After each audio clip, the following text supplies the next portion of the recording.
Manera's ബോക്സിലേക്ക് എല്ലാവർക്കും സ്വാഗതം. ഇന്ന് നമുക്ക് ഒരു ക്യാരറ്റ് പീസ് കറി എങ്ങനെ ഉണ്ടാക്കാൻ നോക്കാം. അതിനായിട്ട് ഞാൻ ഇപ്പോൾ ഒരു പാൻ എടുത്തിട്ടുണ്ട്. ഇതിലേക്ക് 1 ടേബിൾ സ്പൂൺ ഓയിൽ ഒഴിച്ചിട്ടുണ്ട്. ഇതിലേക്ക് ഞാൻ ചോപ്പ് ചെയ്ത് വെച്ചിരിക്കണ ഓണിയൻ ഇടാൻ പോവാണ്. ഞാൻ 2 മീഡിയം സൈസ് ഓണിയനാണ് എടുത്തിട്ടുള്ളത്. ഇത് ചെറുതായിട്ടൊന്ന് ചോപ്പ് ചെയ്തെടുക്കാം. നമുക്കിതൊരു കുറച്ച് കളർ ചേഞ്ച് ആകുന്നവരെ ഒന്ന് ഫ്രൈ ചെയ്യാം. അപ്പോൾ നമ്മുടെ ഓണിയൻ ഇവിടെ ഫ്രൈ ആകുന്നുണ്ട്. അപ്പോൾ ഈ സമയത്തിലേക്ക് ഞാൻ ഒരു ചെറിയ കഷ്ണം ഇഞ്ചി, ഒരു 2 അല്ലി വെളുത്തുള്ളി, ഒരു 4 പച്ചമുളക് ഇത്രയും ചെറുതായിട്ട് ചോപ്പ് ചെയ്തെടുക്കാൻ പോവുകയാണ്. ചെറുതായിട്ട് കട്ട് ചെയ്താൽ മതിയാകും. പച്ചമുളക് നിങ്ങൾക്ക് എരിവ് കൂടുതൽ വേണ്ടെങ്കിൽ കുറച്ചെടുക്കാം. അതായത് നമുക്ക് എരിവിന് വേറെ ഒരു 1/4 ടീസ്പൂൺ മുളക് പൊടി മാത്രമാണ് ഇടുന്നത്. അതുകൊണ്ടാണ് ഞാൻ 4 പച്ചമുളക് എടുത്തിട്ടുള്ളത്. നിങ്ങൾക്ക് കുറയ്ക്കണമെങ്കിൽ കുറയ്ക്കാം. അപ്പോൾ ഇത്രയും ചെറുതായിട്ട് കട്ട് ചെയ്യാം നമുക്ക്. അപ്പോൾ നമ്മുടെ ഓണിയൻ ചെറുതായിട്ട് കളർ ചേഞ്ച് ആയിട്ടുണ്ട്. ഇതിലേക്ക് നമുക്ക് കട്ട് ചെയ്ത് വെച്ചിരിക്കുന്ന ഇഞ്ചിയും വെളുത്തുള്ളിയും പച്ചമുളകും കൂടെ ആഡ് ചെയ്യാം. അപ്പോൾ നമ്മുടെ ഓണിയൻ നല്ലപോലെ ഫ്രൈ ആയിട്ടുണ്ട്. ഇതിലേക്ക് നമുക്കിനി മസാല ആഡ് ചെയ്യാം. മസാല വലുതായിട്ടില്ല, ഇതൊരു ലൈറ്റായ ഒരു കറിയാണ്. അപ്പോൾ അതുകൊണ്ട് ഞാൻ ഒരു 1/4 ടീസ്പൂണാണ് ചില്ലി പൗഡർ ഇടുന്നത്. നിങ്ങളൊരു 1/4 മുതൽ 1/2 വരെ ഇടാം. നിങ്ങൾക്ക് ആവശ്യത്തിന് എരിവ് അല്പം കൂടുതൽ വേണമെങ്കിൽ കൂടുതലിടാം. ഒരു 1/4 മുതൽ 1/2 ടീസ്പൂൺ വരെ ആഡ് ചെയ്യാം.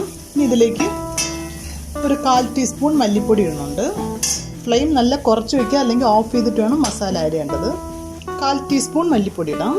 ഇതിലേക്ക് 1 ടീസ്പൂൺ ജീരകം ഇടാം. ജീരകം അല്പം കൂടുതലായിടണം, അത് 1 ടീസ്പൂൺ ഇടാം.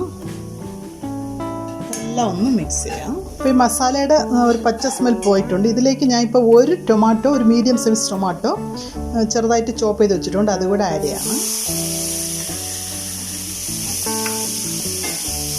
ഞാൻ ഇതിലേക്ക് 1 ടീസ്പൂൺ മീറ്റ് മസാല ഇടണം. മീറ്റ് മസാലയോ ചിക്കൻ മസാല എന്ത് വേണമെങ്കിലും ഇടാം.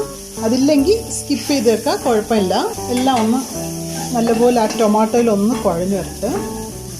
ഇതെല്ലാം ഒന്ന് കുഴയാനായിട്ട് ഒരു ശകലം വെള്ളം ഒഴിക്കാം. ഒരു 2 ടേബിൾ സ്പൂൺ വെള്ളം ഒഴിക്കാം.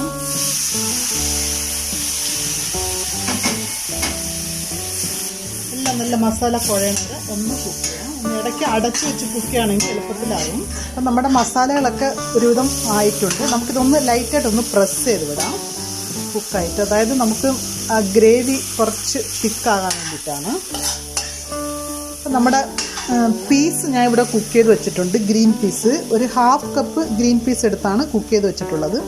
ഇത് ഫ്രഷ് ഗ്രീൻ പീസാണ്. അതായത് നമുക്ക് കുറച്ച് ഒരു മുമ്പിലെ ദിവസം സോക്ക് ചെയ്യാൻ വെച്ചിട്ട് അടുത്ത് കുക്കറിൽ വെച്ച് കുക്ക് ചെയ്തെടുത്തതാണ്. നിങ്ങളുടെ അടുത്ത് ഫ്രോസൺ പീസ് ആണെങ്കിൽ അത് ഇടുക, അതാണ് നല്ല ടേസ്റ്റ് ആയിരിക്കണത്. ഇടക്കാലം ഒരു പ്രത്യേക ടേസ്റ്റാണ്. അപ്പോൾ ഫ്രോസൺ പീസ് ആണെങ്കിൽ അത് ഇട്ടാൽ മതി. നിങ്ങളുടെ ആവശ്യത്തിന് ഇടുക. ഇപ്പോൾ ഇതെല്ലാം ഒരു അളവൊന്നുമില്ല, നിങ്ങൾക്ക് എത്ര ആവശ്യമോ അത്രയും ഇടാം. മെയിൻ ഇൻഗ്രീഡിയൻറ്റ് ആ ക്യാരറ്റാണ്. അതായത് പീസും ക്യാരറ്റുമാണ് കറി ഉണ്ടാക്കുന്നത്. അപ്പോൾ നമുക്ക് ക്യാരറ്റ് ഞാൻ ഒരു 2 മീഡിയം സൈസ് എടുത്തിട്ടുണ്ട്. അതായത് ഒരു 1.5 കപ്പ് ഇരിക്കും. അത് വലിയ ചെറിയ ചതുര കഷ്ണങ്ങളായിട്ട് ചെറുതായിട്ടല്ല കാണുന്നുണ്ടല്ലോ, ഇങ്ങനെയാണ് കട്ട് ചെയ്തെടുത്തത്. അപ്പോൾ ഞാൻ ഇതൊരു 5 മിനിറ്റ് അവനിൽ വെച്ച് കുക്ക് ചെയ്തെടുത്തതാണ്. ഇത് വയ്ക്കണമെന്നില്ല, ഇതിലിട്ട് തന്നെ നിങ്ങൾ കുക്ക് ചെയ്യാം. അപ്പോൾ ഇതെല്ലാം നമുക്കിതിൽ ആഡ് ചെയ്യാം. ഇപ്പോൾ എല്ലാം കുക്ക് ചെയ്തിരിക്കണോണ്ട് എളുപ്പത്തിൽ തന്നെ എനിക്ക് കഴിയും. അതുകൊണ്ടാണ് ഞാൻ ഇതിൽ കുക്ക് ചെയ്ത് വെച്ചത്. അല്ലെങ്കിൽ ഇതിലിട്ട് തന്നെ നിങ്ങൾ വെള്ളം ഒഴിച്ച് കുക്ക് ചെയ്താൽ മതിയാകും. ആവശ്യത്തിന് ഉപ്പിടുക. നമുക്ക് പീസും കൂടെ ആഡ് ചെയ്ത് കൊടുക്കാം. വേണമെങ്കിൽ കുറച്ച് പീസ് നിങ്ങൾ മാറ്റിയിട്ട് മിക്സിയിൽ വെച്ച് അടിച്ചിടണമെങ്കിൽ അങ്ങനെ ഇടാം. നിങ്ങൾക്ക് കുറച്ചുകൂടെ തിക്നെസ് കിട്ടും. കുറച്ച് പീസ് എടുത്ത് ചെറിയ ജാറിൽ വെച്ച് ഒന്ന് അരച്ചിട്ട് ഇതിൽ ഇടുകയാണെങ്കിൽ കുറച്ചുകൂടെ നിങ്ങൾക്ക് ആ ഗ്രേവിക്ക് തിക്നെസ് ഉണ്ടാകും.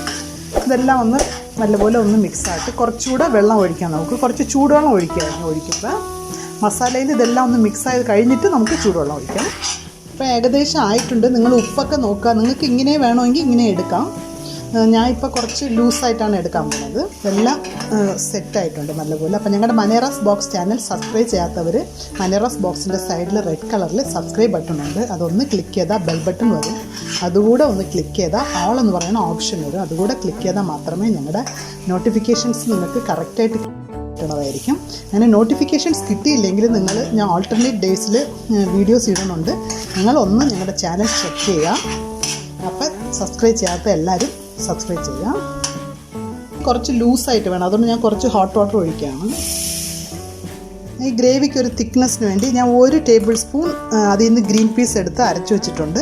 ഇതുകൂടെ ഞാൻ ഒന്ന് ഇടാൻ പോവുകയാണ്. 1 ടേബിൾ സ്പൂണേ എടുത്തുള്ളൂ. അപ്പോൾ ഇതുകൂടെ ഒന്ന് ആഡ് ചെയ്യാം. ആവശ്യത്തിന് നിങ്ങൾ വെള്ളം ഒഴിക്കുക. ഇതെനിക്കിപ്പോൾ കുക്കായിട്ടുണ്ട്, ഏകദേശം കുറുകിയിട്ടുണ്ട്. അതായത് തണുക്കുമ്പോൾ കുറച്ചുകൂടെ കുറുകും. ഇപ്പോൾ സ്റ്റവ് ഓഫ് ചെയ്യാൻ പോവുകയാണ്. നിങ്ങൾക്ക് ഈ ചിക്കൻ മസാലയോ മീറ്റ് മസാലയോ ഇല്ലെങ്കിൽ ഗരം മസാല അല്പം ആഡ് ചെയ്യുക. ഒന്നും ഇല്ലെങ്കിലും കുഴപ്പമില്ല, സ്കിപ്പ് ചെയ്യാം. അപ്പോൾ എളുപ്പത്തിൽ തന്നെ ഇതുണ്ടാക്കാൻ പറ്റും. ഇതൊരു പ്രത്യേക ടേസ്റ്റാണ്. ഇതൊരു നോർത്ത് ഇന്ത്യൻ ഡിഷാണ്, ഒരു പ്രത്യേക ടേസ്റ്റാണ്. നിങ്ങൾക്ക് ഇതൊന്ന് ട്രൈ ചെയ്ത് നോക്കാം എല്ലാവരും. ഇപ്പോൾ ഫ്ലെയിം ഓഫ് ചെയ്തിട്ട് സെർവിങ് ബൗളിലോട്ട് മാറ്റാൻ പോവാണ്. അപ്പോൾ നമ്മുടെ ടേസ്റ്റിയായ ക്യാരറ്റ് പീസ് കറി ഞാൻ കൊണ്ടുവന്നിട്ടുണ്ട്. ഇത് വളരെ എളുപ്പമാണ് ഉണ്ടാക്കാൻ. അതായത് ഒരു 10 to 15 മിനിറ്റ്സ് മതിയാകും നിങ്ങൾക്ക്.